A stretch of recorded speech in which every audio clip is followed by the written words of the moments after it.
Bellerin, Bellerin, Hector Bellerin. In by Mustafi. Bellerin, brilliant! 2-2. Hector Bellerin, Bellerin, Hector Bellerin. Na na na na na na na. That's a song. Yeah. All right, everybody, welcome to the latest live edition of Saved by the Bellerin, the Arsenal football podcast here on Sports Talk Line Network. Joining you from the United States, I'm Raphael, and our London crew is all complete this week, left to right on your video dial. First, Sam. Welcome back, Sam. Hello, mate. Great to be here, as always. All right, next to him is Dean. Dean, welcome back. Hello, mate, and as Sam said, great to be here, as always. And rounding out the crew is Ryan. Welcome back, Ryan. Hello, mate. Hope you're well. Yes, we got a lot to discuss, so let's dive in. Just 48 hours ago, we were all disappointed with the result in the North London derby. Obviously, we're going to put that behind because a match in 24 hours with Liverpool is coming up. We're going to park that. As you know, we've been going live with game day pods, giving you a pregame that walks you up to kickoff. Then we come in at halftime, and then we come back after the match to discuss what we've just seen. We're going to have another one tomorrow. So, for the moment, let's just save our game day discussions for game day, because there is a lot to discuss off the pitch. In the 48 hours since that match, transfer rumors are exploding. Let's jump in with one that just was troubling Arsenal fans just a few hours ago. Dean, I'm going to start with you. Rumor on, I think it's from a Ghanaian site, Twitter site, that Thomas Partey, who is probably the most important target of the offseason, had signed an extension with Atletico Madrid. And if that were to happen, that would really kind of throw Arsenal's plans in disarray. But on closer inspection, it seems there's not as much fire to the smoke.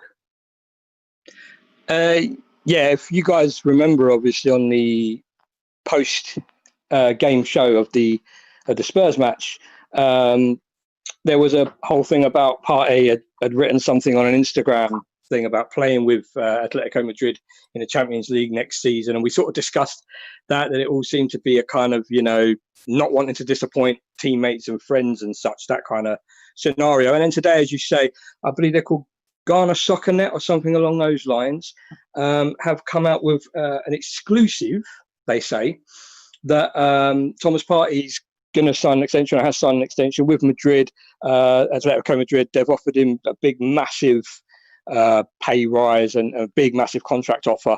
And then it was Ryan pointed something out to me He said, obviously, look at this. They say it's an exclusive, and then they say it was like they said they exclusively got it. Then they say it was brought to them or something like that. So that in itself didn't make sense. The more and more that I read the article and looked through everything, it was seeming to be just, well, regurgitated nonsense, really. It said that Thomas Partey has been offered a massive deal by Atletico Madrid to double his 65k per week wages. Now, there's only one or two places that say he's on 65. Most of the reliable Atletico-based editorials say he's actually on 45k per week to start with. And this offer to double his wages has actually been the same contract that's been sitting there for him since October, the same one that he was not happy about and not wanting to extend on that regard. It was doubling his wages, think about bonuses for appearance fees, that kind of thing. And he still wasn't happy with it. Now, the latest story from Arsenal's end is that we have offered him a contract which is tripling his wages and something that Atletico Madrid absolutely could not match us on. And that was the last that was discussed with us. So the story itself just seemed a bit off. And then there's a guy that's just come out and it's being posted around Twitter. I think he's a close friend or relative of Partey's. He's followed on Instagram by Godwin Partey and Thomas himself, called Benji Akoto, Benjamin Akoto Asamoah. And he's actually been asked by someone, is this story about Thomas Partey extending true? And basically he said, all I'll say is don't believe everything you read on the internet. So it definitely just sounds like one of those stories where there's no news coming through lately. It's ultimately looked positive for Arsenal.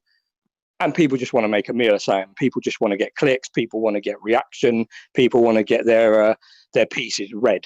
That's what it seems to be to me, anyway. I would also say that, we watch this, we discuss this. I mean, we've seen this for years. Arsenal in disarray is a very, let's say it's a productive meme to push out, theme to push out. It generates a lot of clicks. And certainly, again, coming right after the North London derby, everybody's in a down mood.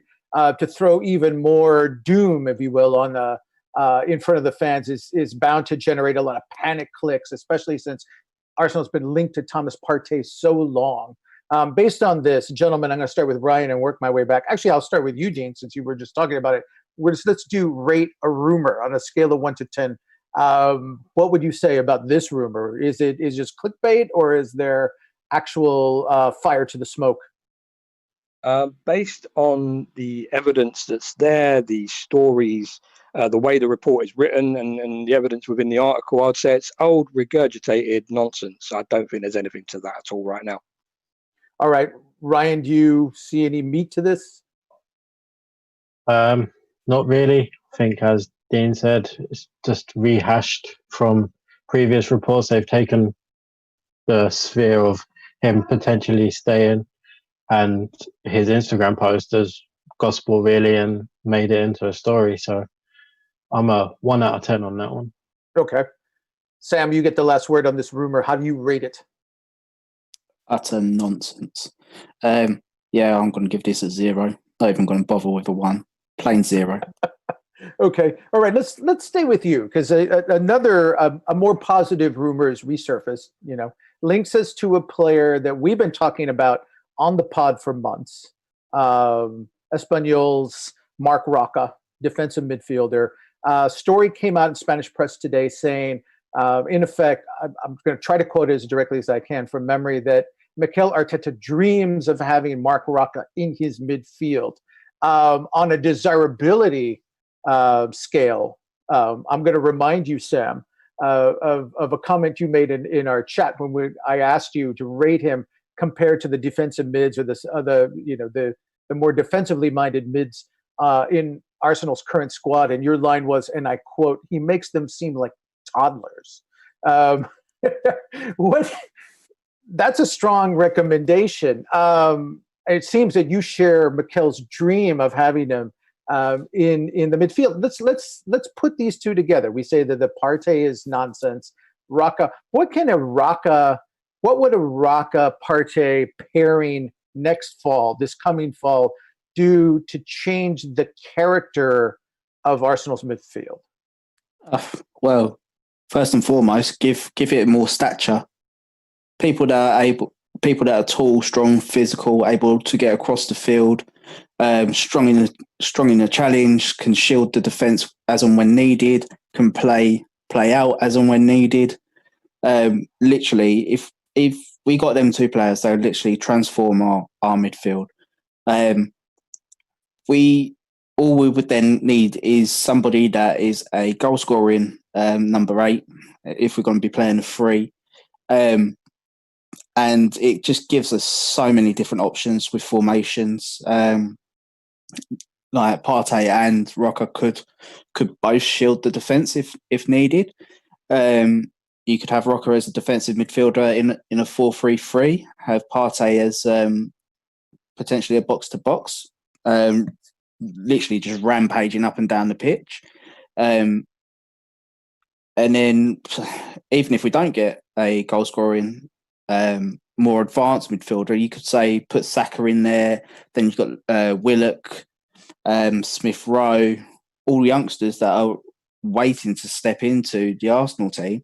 So for us, it transforms our midfield instantly for me. And the problem that we've got at the moment is it isn't athletic enough. We haven't got people that can carry the ball.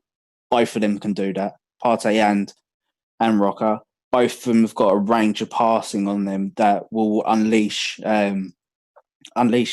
like quick wingers.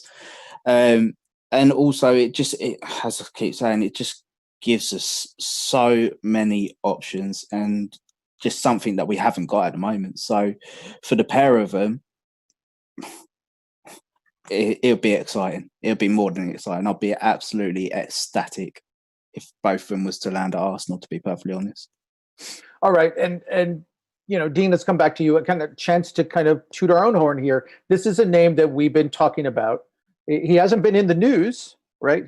Most of the discussion is centered on Partey, but Espanyol have been relegated. That's official now. And the latest reports I've seen that his price tag could be down as low as 20 million euros. Sounds like a bargain buy, and just precisely the kind of buy, because if his club is being relegated, it really doesn't matter to a player like him where Arsenal finishes, whether they get European football or not.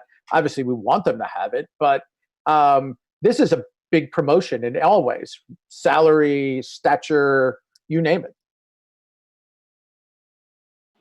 Yeah. I mean, let's face it, it's no disrespect to Espanyol. This is the first time in many, many years Espanyol are not going to be in La Liga. They're a very good side. Then, let's not kid ourselves about that. They're no sort of like blue square division team. They're a good side. They're a great side. But for a player like Marc Roca, if he wants to challenge himself, you're not going to say no if a club like Arsenal comes calling. What is it Raul Sanelli said? When Arsenal come knocking, it's a different kind of knock. And with your team, however much you love them, however long you've been with them, however much you've sort of made that chemistry with your teammates, part of you wants to prove that you sort of still want to be there, even if they drop down a level. But at the same time, as I say, if a club like Arsenal come calling, whether or not that club is in Europe, it's a new challenge for you. It's a brand new country. It's a new league. You want to prove yourself. You're not going to say no to that. For him, I guess, as well, to come and play under someone like Mikel Arteta, because, he is very highly rated in Spain. He is very, very much looked up to as a player and as a coach now. So, I mean, yeah, you're not going to say, but, obviously there is always going to be talk about, can we get X, Y, Z player depending on where we finish? And you've got obviously Arteta's scenarios he discussed. But yeah, I don't think this is one that Marc Roca isn't going to look at this and go, no. As far as I'm concerned, like you said, this is something we were speaking about previously as well. Long back, even before COVID, I think it was brought up initially that he'd obviously had the talk with Arsenal. He was happy to come here. Even Espanyol were happy with what we were sort of offering. I would assume now that they've been relegated, Arsenal may go back to the table and say, well, hang on a minute. We have sort of given you this offer, but where you stand now, this is kind of the gut feeling I've got as to why things haven't just been kicking on. Obviously, our season's got to finish as well. But I do feel Arsenal may be looking at it, try and take advantage of something Yeah, definitely one. I can see this happening. Definitely. All right, Ryan, I want you to weigh in. And we know that I think you've done a little video work on him. We know Marc Roca at Espanyol played. He was the lone defender, the defensive midfielder in front of their back four. We've talked a lot about Arteta perhaps wanting to move, as Sam mentioned earlier, to a 4-3-3 as his base formation from the 4-2-3-1 we've seen this year. It seems like, again, Roca's a tailor-made player for that. Can based on what you've seen, does this, is this more evidence that really Mikel is dreaming of something like this? Yeah, I watched him against two of the biggest teams in Spain, against Madrid and Espanyol. Espanyol, he played against Barcelona, sorry. And he played in two different positions. Against Madrid, he was the lone sitting midfielder. And against Barcelona, he was a number 8, the creative role. And until they got the sending off against Barcelona, he was creating a lot for Espanyol, and they were causing Barcelona problems. But against Madrid, they were unlucky to lose that game. They only lost 1-0. And his defensive performance was unbelievable. I actually messaged Sam that night after watching that game and said, listen, your description of him is spot on. Right? This is the player we kind of need. He's definitely a quicker, more mobile Xhaka, but he's probably just as good, or if not better, on the ball.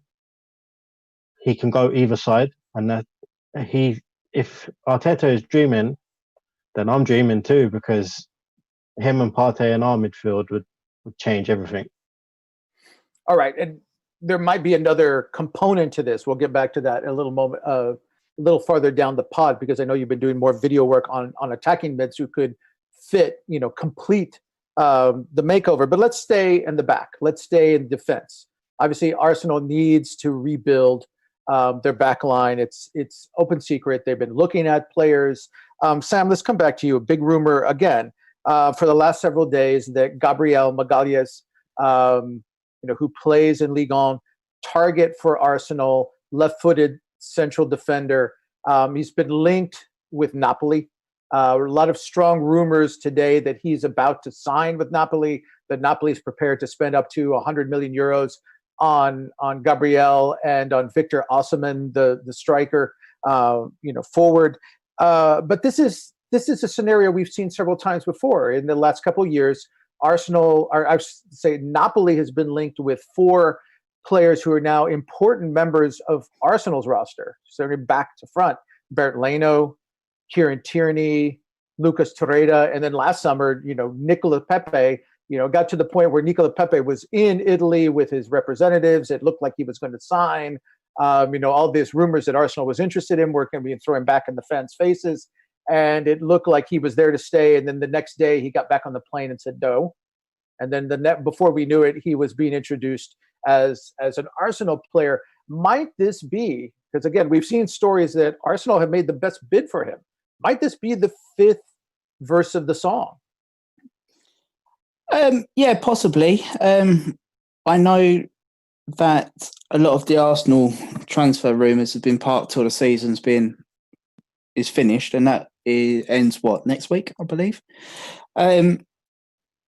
So in terms of things progressing for other clubs, then yeah, it's just noise. But in terms of Lille, I don't understand why they would accept a bid from Napoli, accept a bigger bid, as you say, from us, but then go along with Napoli's bid, considering we could offer him as much playing time as Napoli can. We can offer him bigger wages than what Napoli can. Unless the player has his heart set on playing in Italy, that has got a racism problem, might I add, then it's a bit baffling for me if it's a player choice. Because is it a step up? Yes. Is it the step up? Not for me. And that's not me just being biased. I just don't think Serie A is the league to really progress. Because if we look at Koulibaly, that guy has been at Napoli for years and he struggled to get out.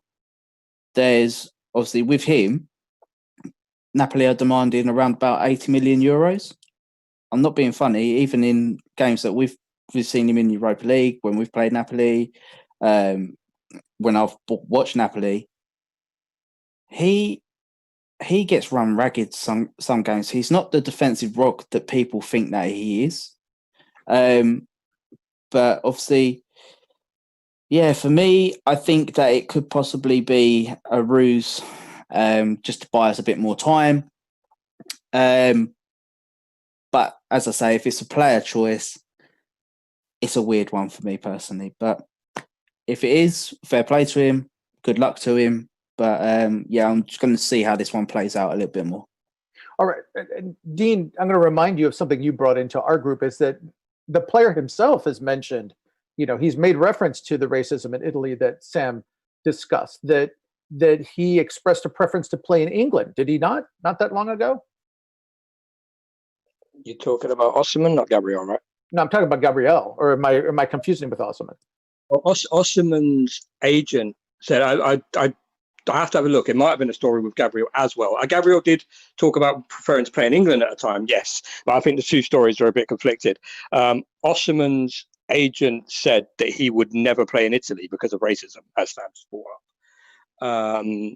But yeah, I think Gabriel has expressed interest in playing in England prior.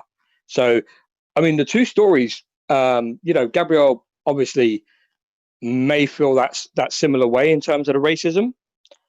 But I mean, I'm sort of going along with Sam here now. If it's definitely a player choice, because I sort of said earlier, why would they do that? Like I was in agreement with Sam, but part of me I didn't bring it up. Part of me was kind of like, well, maybe they haven't. Maybe it's the player's choice. But as Sam just said, if it is, that's very baffling, and that's from both parts as well, because there's obviously the story as well about Victor Osimhen. Apparently, he's had a big thing with his agent now, falling out. Sorry, just to change the subject slightly, but obviously another player, Napoli, are coming from Lille. He's apparently going to sue his agent, or his agent's trying to sue him or something now. So that's another story that's going to evolve, I guess. And that he's apparently supposed to be confirming his move to Napoli in the next 48 hours, Victor Osimhen.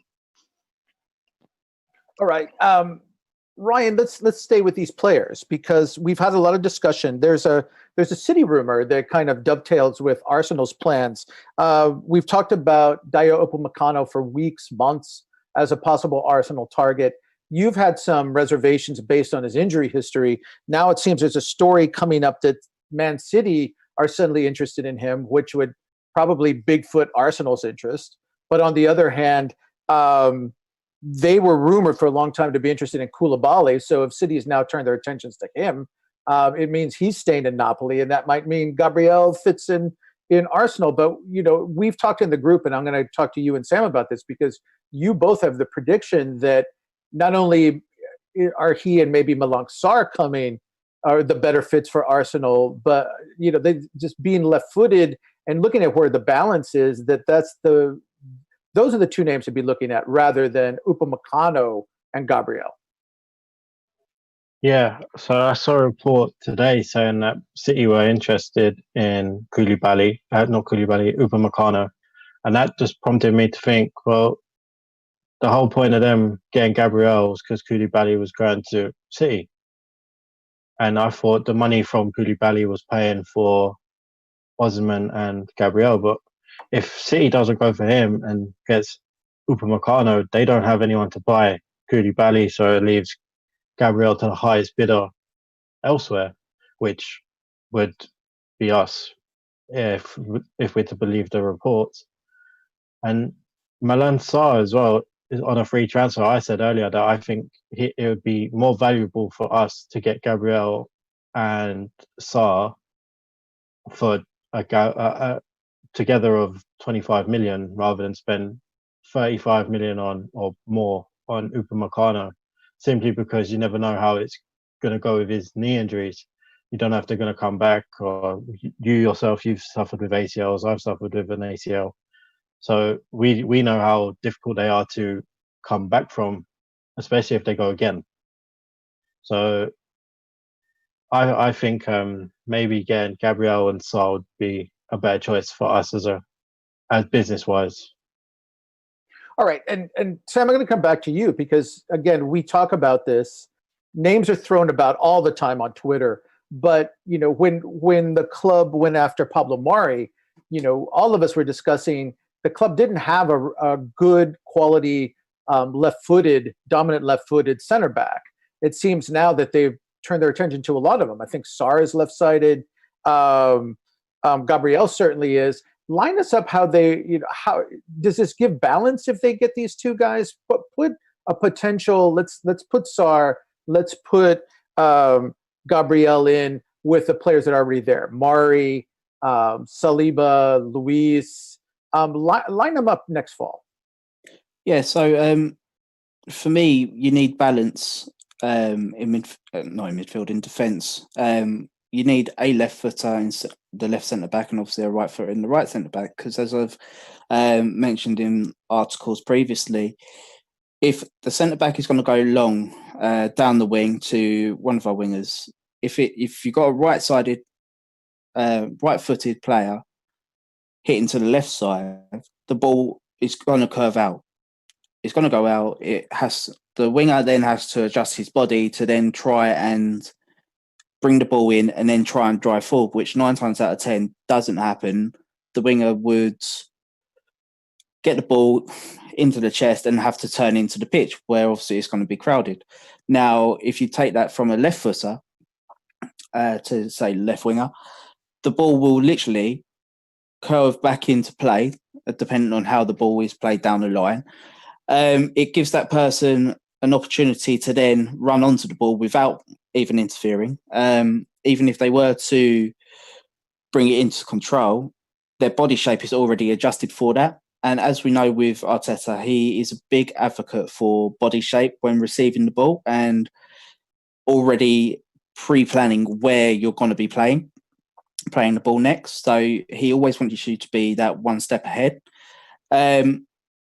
So yeah, I think in terms of the balance, it's definitely needed. And I think that you definitely need 2, maybe 3 of each, just to cover injuries, obviously competition, and also there's going to be if you're in Europe, you're looking about 50, 55 games, 60 if you go right the way forward in all competitions. But yeah, for rotation and competition, I think 3 of each would be beneficial to us.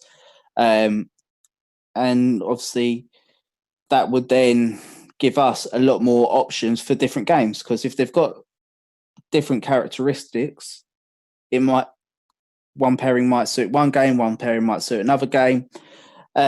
So it's definitely good options to have. All right. Yeah, and cheap options. Again, as we were saying, Sarr is on a free transfer. Whoever signs him, it seems like he's going to go where he gets the best deal. Maybe playing time might dictate that, which probably wouldn't work in Arsenal's favors because he'd be working with Kieran Tierney.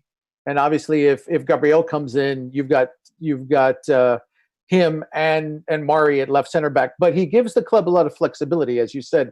And also, what we have to remember, there's only 2 weeks of the summer break. The players are going to get 2 weeks off, then training camp resumes, and the games are going to resume pretty quickly. So it really is incumbent on this team and every team to get their business sorted out quickly especially if Arsenal gets European football.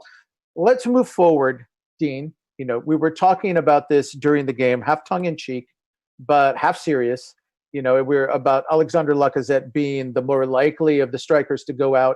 And when he scored that rocket against Spurs, we all thought, we're all wondering, does this kind of raise him in the manager's estimation, or does this raise his transfer value? We've seen rumors over the last couple of days that there is a pretty solid market for him. I believe Juventus is one of the teams that's mentioned, but a pretty solid market to move him and get a return for him if that's the path Arsenal wants to take.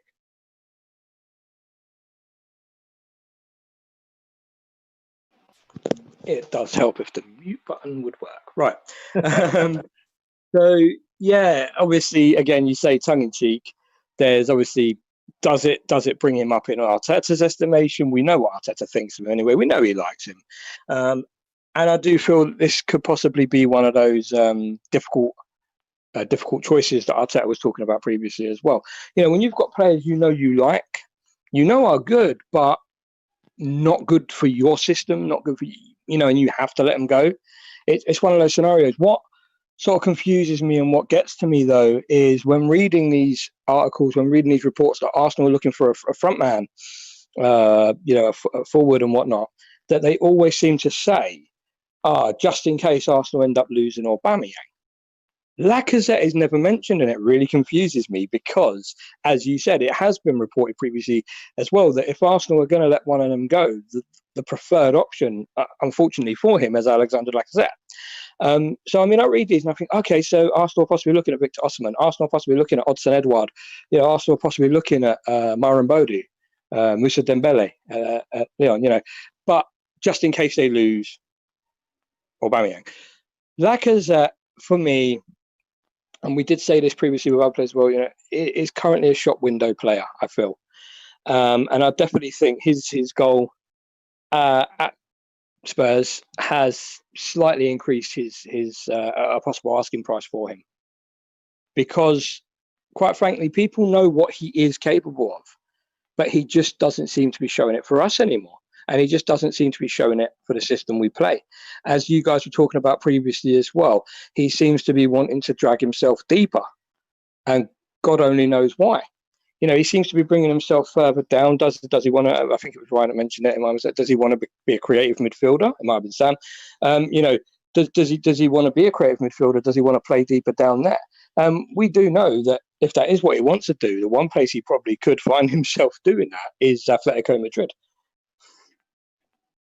Yeah, but interesting. We've talked about Atletico Madrid, but the team that popped up today I saw was Napoli. Juventus is a possible replacement for Gonzalo Higuain. It seems that he's going to have a soft landing regardless of where he goes. If he goes, I'm going to stay with you, Dean. Yeah, he's not missing for he's not wanting for places to find himself. As I say, it just seems that he's found himself in an unfortunate predicament of no longer working for what we're trying to achieve and what we're trying to do. I've been a fan of Lacazette for donkeys, and when same with Aubameyang from St Etienne, and obviously Lacazette from his early on days. I was ecstatic when we brought both of those guys in. They were two of my favourite sort of non-Premier League strikers, but there was always that talk that Wenger brought Aubameyang in January because he could kind of see that Lacazette wasn't gonna cut it. And I never bought that. I thought it was just people trash talking Lacazette, but at the same time, I can kind of see what others have been saying now with him. For us personally, it's not a slight on him. It's just for us personally, he isn't working and he isn't doing what we need him to do. Whereas you've got places like Juventus, Atletico, where the game's not as furious, not as fast, not a little bit slow, would suit him down to the ground really. So for me as well, it's potentially something that we can take advantage of, similar to what we were saying about Guendouzi, and using him as a dangling bait, and possibly getting quite a bit out of him despite his age. He still has 2 years left on his contract with us as well. So, okay, let's stay with strikers. Sam, I'm going to come back to you because going hand in hand with these rumors about Lacazette going possibly to Spain, possibly to Italy, is that, and it's an open secret that it seems that if Aubameyang does leave, he seems to be Barcelona's plan B if they don't get their main target, Lautaro Martinez, for a striker. With Arsenal wobbling this last week, do we have to, we talked about this in the postgame, do we have to bring this possible scenario and have a contingency available if Arsenal don't do so well these next 3 games, miss out on Europe and lose both strikers? And if it comes to that, where do they look? Yeah, I think the club are already doing that because the links for strikers don't seem to be going away. Personally, Edouard would from Celtic would be my pick. Ideally, it'd be to replace Lacazette. But if it's to replace Aubameyang, so be it.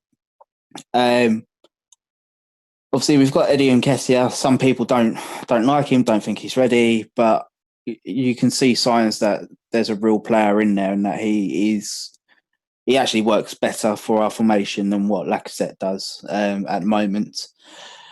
In terms of replacing Aubameyang, that's a difficult one because in terms of strikers that have his numbers output,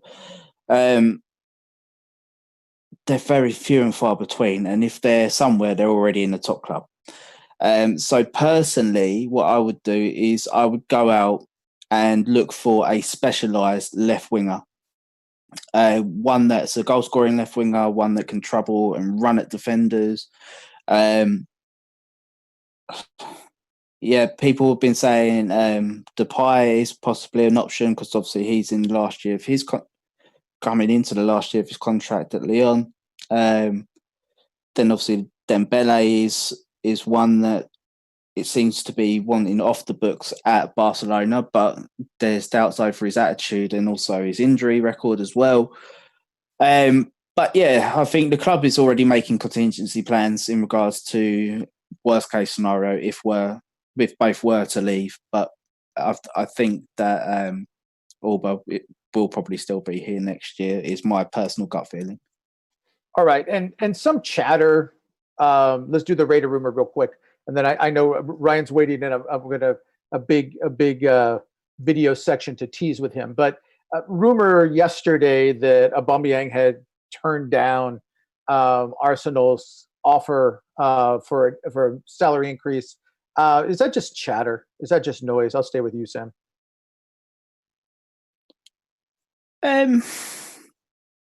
I personally believe it is, but also it's very hard to decipher this with the club because obviously we all know that the club doesn't come out with any information to English media.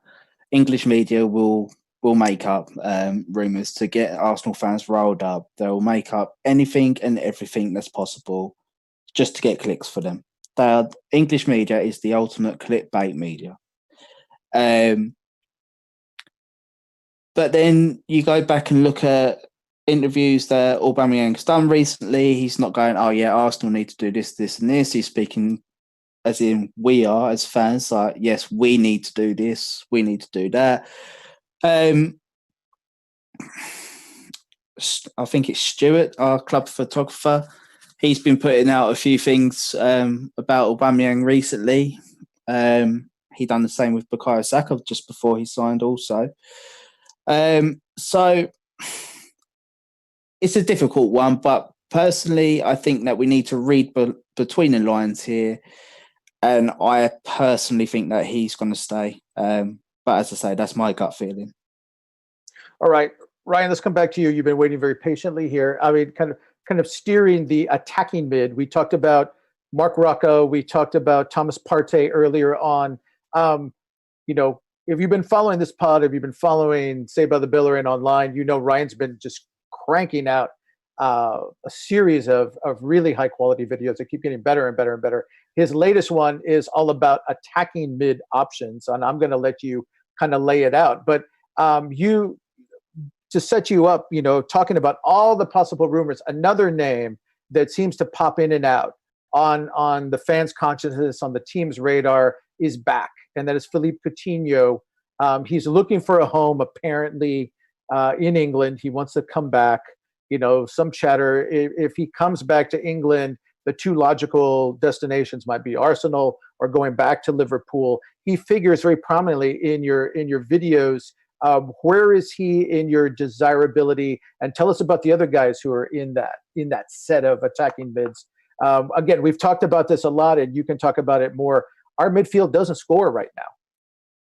No, and if you listen to the podcast, if you've watched our live shows, you will see every episode I've said, we need a goal-scoring midfielder who can create chances. We don't have one. And we do have one, but he just never plays anymore, and he's on 350 grand a week. So I think we definitely need one, and my video just details how bad output our midfielders have had 5 goals in the league, 8 assists in the league for 5 midfielders is quite dismal, really. And the first video is a dream signing of mine, as many of you will know, is Jack Grealish. Just because he can play in the 8, he can play the 10, he can play left wing, can play left playmaker. So he was the first one who I made the video about. And then the next one is about a more realistic signing, and it's Philippe Coutinho by chance. And today we get linked with him, and I feel like we need a player similar to him where he can grab the ball, take it past the player, and then ping a shot. Because we don't, again, have any midfielders that can do that. Or we do have midfielders that can do that, they just won't do that for whatever reason. And we saw it on Sunday. In the second half, if we had a creative midfielder, we could have probably been out of sight before they even scored the second goal. We probably should have been outside in the first half, realistically, if we had the link between the midfield and the strikers. And I feel like Aubameyang is having to do the work of, and Pepe even, the wingers are having to do the job of 3 players. They're having to track back, score the goals, and create the chances. And in a team like Arsenal, we've always had players who can create.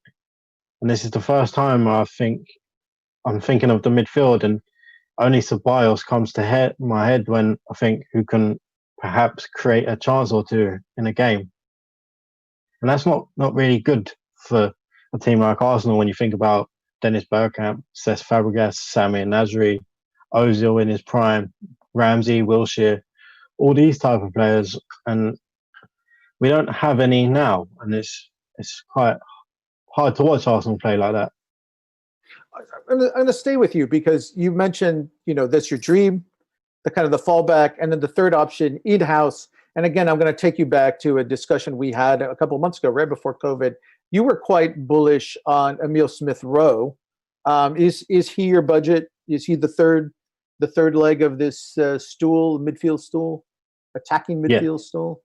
Yeah. So when I read an Arteta quote where it said we have 3 scenarios. So I thought, well, I'm going to do those 3 scenarios in my signings. You get Champions League, there's your big signing. Europa League, there's your mid-level signing. And then if you don't get any European football and we have to go promote internally, Smith-Rowe would be my choice 100%. I've said it before. As long as he can play and get consistent game time, we're saying it for Huddersfield at the moment. His boss is basically Danny Cowley, I think he is at Huddersfield, said the other day that he boos himself when he brings Smith-Rowe off the pitch. And that's a big compliment for a young boy. And I think the Championship is a lot harder to play in than the Premier League is, because it's a 48 game season, I think it is actually. And it's high level as well. Like, I've been watching the Leeds documentary on Amazon Prime, and that league is very difficult. It's every 4 days they play, I think it is, and it's very difficult to keep the level up. And from what I've seen from Huddersfield players, their manager, their fans, they're singing his praises. They're talking like he's going to be a £50 million player. So, all right, I'm going to let you finish this, okay? Because again, this is going to get to the next segment, and I'll tee the other guys up on this. But we saw photos today. I don't want to talk too much about the match, but we saw photos today from practice, and lo and behold, there is Mesut Ozil, who's really the invisible man of the midfield. And I wrote a piece went up yesterday or today, in fact, looking at bad contracts and return on investment. And right now, I said, because he has the highest salary on the team, he qualifies as a bad contract simply because in this run-in we haven't seen him. I'm going to ask you this, just speculation, pure speculation at this point. Do you think he stays next year? And if he doesn't, can the club be satisfied with 2 of those players on your menu, bringing in a Philippe Coutinho and then promoting an Emile Smith-Rowe? I think he'll be here next season. I don't think he has any intention of leaving. Unless we buy his contract out, terminate it, or whatever, I don't see him leaving because he's just too comfortable. But yeah, if he does leave, Philippe Coutinho on loan with an option and then promoting Smith Rowe would be great business. Great all around, really, because you've got Boy from the academy. Then we have a great player coming in to help. So it would be good business all around for us. All right. Dean, let's go back to you. Another late Twitter rumor popped up today. Apparently, Ainsley Maitland-Niles is unhappy with his future prospects at the club. It's not surprising. I mean, he got a lot of time at right back when Hector Bellerin was injured and when before the team acquired Cedric. Did a respectable job of kind of keeping things together. They've moved him forward to wing, but it seems he's convinced that he's not going to get the playing time that he wants. He's not the youngest player anymore. I believe he's 23 now. But we've talked about the fact, we've kicked this idea around that Arsenal really, and Arsenal fans really shouldn't worry about salary and having enough to play in the market. And they can go after the players they want because they have assets to sell this time in this window. We've talked about Kolasinac, who could go back to Germany. We've talked about, obviously, Matteo Guendouzi, who has a lot of value, and it looks like he's leaving. But if we add Maitland-Niles to that and maybe another English player like Rob Holding, that's a lot. And Lacazette, I mean, we could be talking £100 million plus coming back. Arsenal have some money to play with, would they not? Yeah, no, definitely. I think, obviously, you've kind of been looking at the wages we save and the wages we kind of put aside. I think Sam was also knocking about the ideas on sort of what funds would be, left with if we sold certain players. And I think we were discussing this before, because before this came about today, there was talk that Maitland-Niles may be off. If you remember, we were speaking about it on the pod and sort of what he would kind of go for, being this. You say, okay, he's not young, he's 22, 23 in August. So, yeah, you're right about that, his age. Obviously, being an English player as well. That kind of brings, he's still got a lot to give. He's nowhere near his sort of peak years for a defender or a midfielder. But we were talking about this and we were looking at sort of what we're doing. And then it kind of went dead and he kind of started going back to that right back position. Because there was that talk he didn't like being there. He preferred to be a midfielder and he wasn't happy with it. And then he came out and made a statement.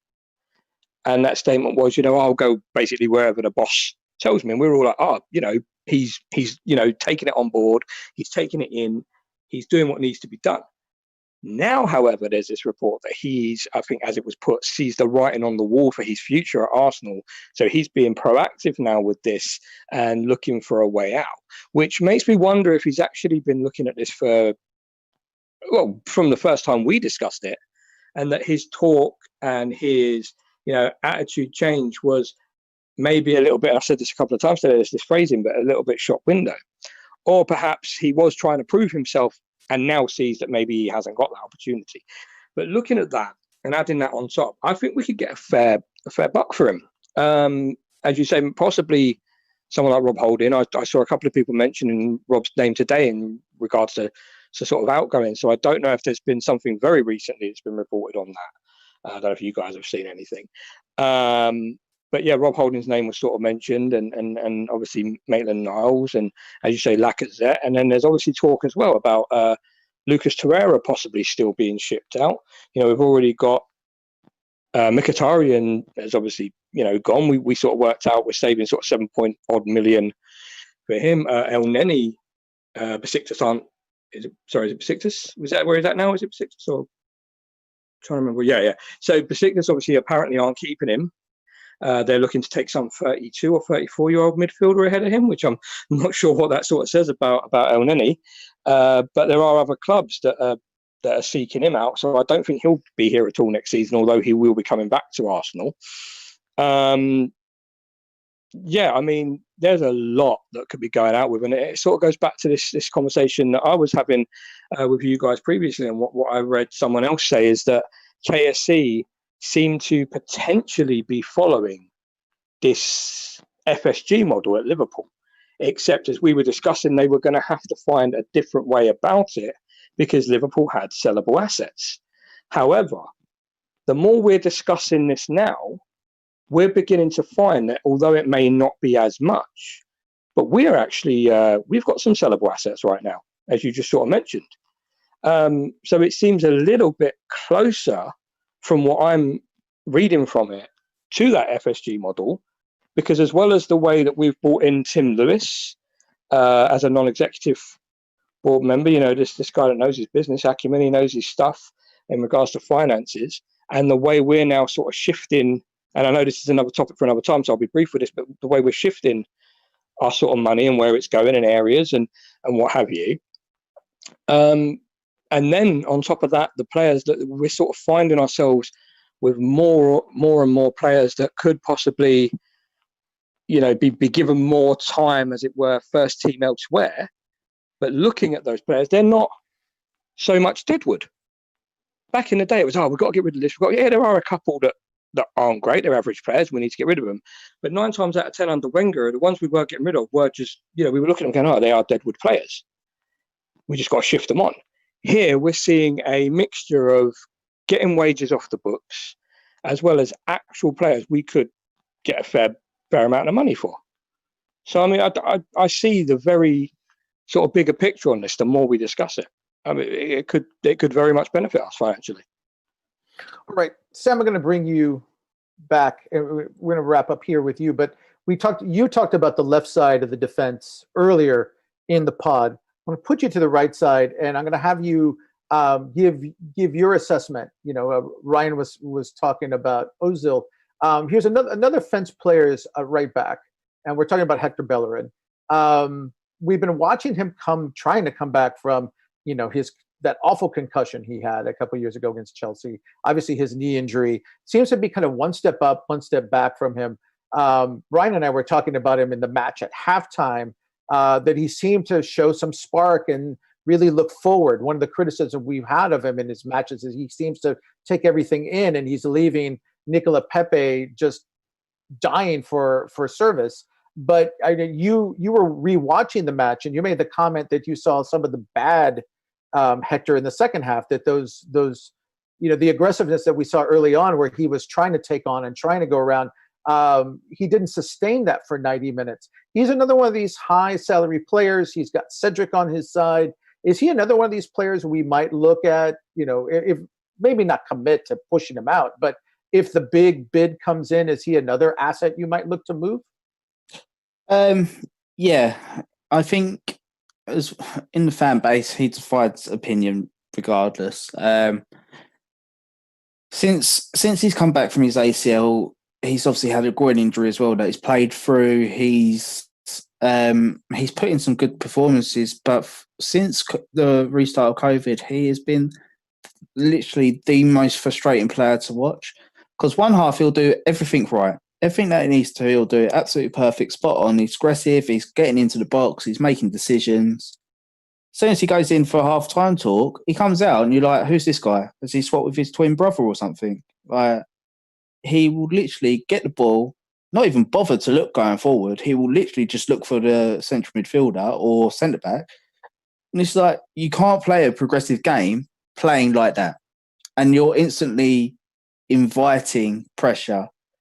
I think it was Ryan that noted that it was as soon as he got the ball, players like Xhaka, Alba, and Lacazette, and I think Pepe as well, were starting to drop back because they knew nothing was going to come from it. So they're already got in their mindset, he's got the ball now. Let's drop another 5 yards so that we're in defensive position early. Do I think he's slightly confidence with Hector? Possibly, but then it just doesn't make sense how he can be so good one half and so dire the next. I know that Monchi, where's he at now? Seville, I think it is. Yeah. He's pinpointed Hector for the Seville project. Obviously, if they come in with a big enough bid, I'd probably say about 40, 45 million. I'd happily say see you later. Because in Cedric, I know a lot of people think, he's coming on a free. He's such an underrated player, and obviously Ryan done the video on Cedric saying in the same season that him and Hector played, Cedric comes out on every single stat above Hector Bellerin. And Arteta said that Cedric's smarter in the final third. He's got a better crossing ability. So we've already got a ready-made replacement if and when needed. It would just be a case then of, if Hector does go, do we then go and get a first choice right back, or do we settle for Cedric as the first choice and either look in-house or get a backup? But yeah, if big, as you say, as money comes in for Hector Bellerin, I'd say about 40, 45 million, that'd be enough to twist my arm to sell him, to be perfectly honest. But as I say, I think that he, on his day, he's brilliant and he can get better.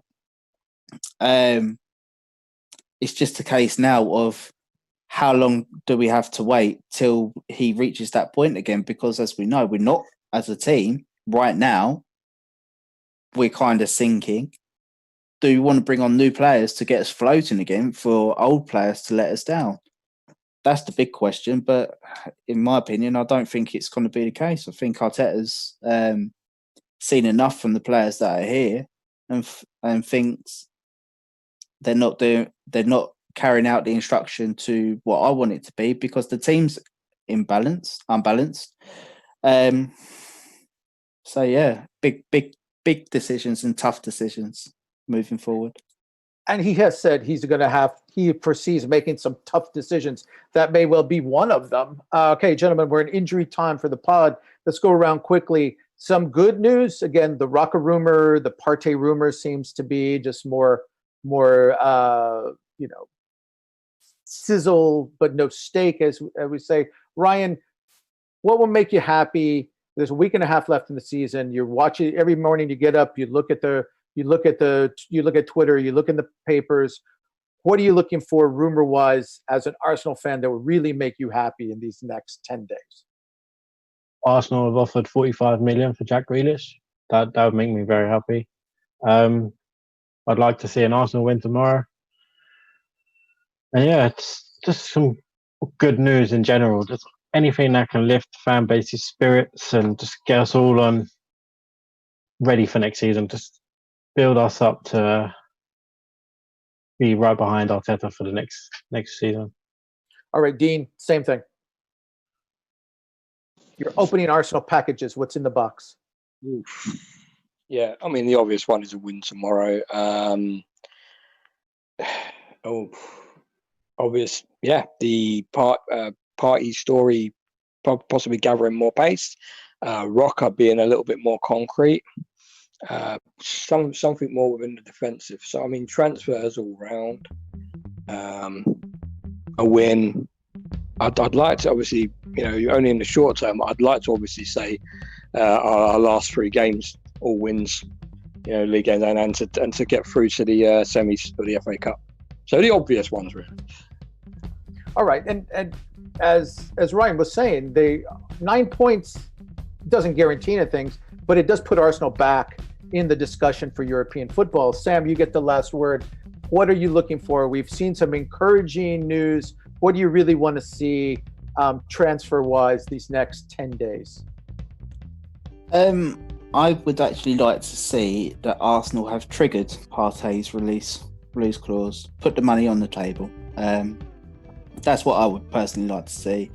And obviously, just to echo the rest of the boys, over the next 10 days, I'd like the wins.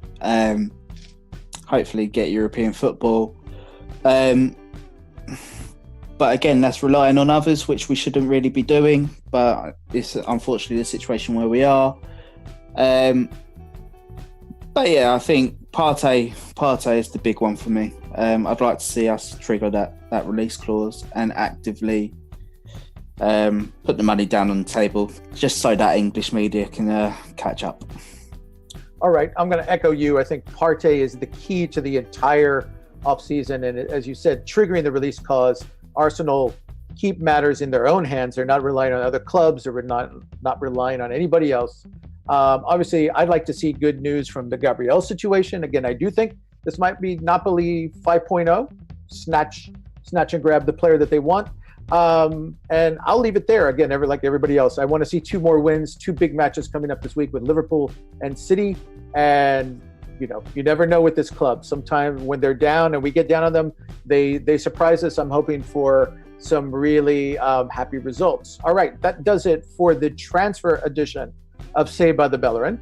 Come back tomorrow and join us for our live set of Game Day podcast. We'll come on about 30 minutes prior to kickoff. We'll take you right down to the kickoff against Liverpool. We'll be back at halftime to discuss the first 45 minutes, and obviously we'll give you another 30 minutes on the backside to summarize where the team is, what we just saw, what to think about going forward. And so that does it for us tonight. For me, I'm Raphael. For Sam, for Dean, for Ryan. Good night, everybody.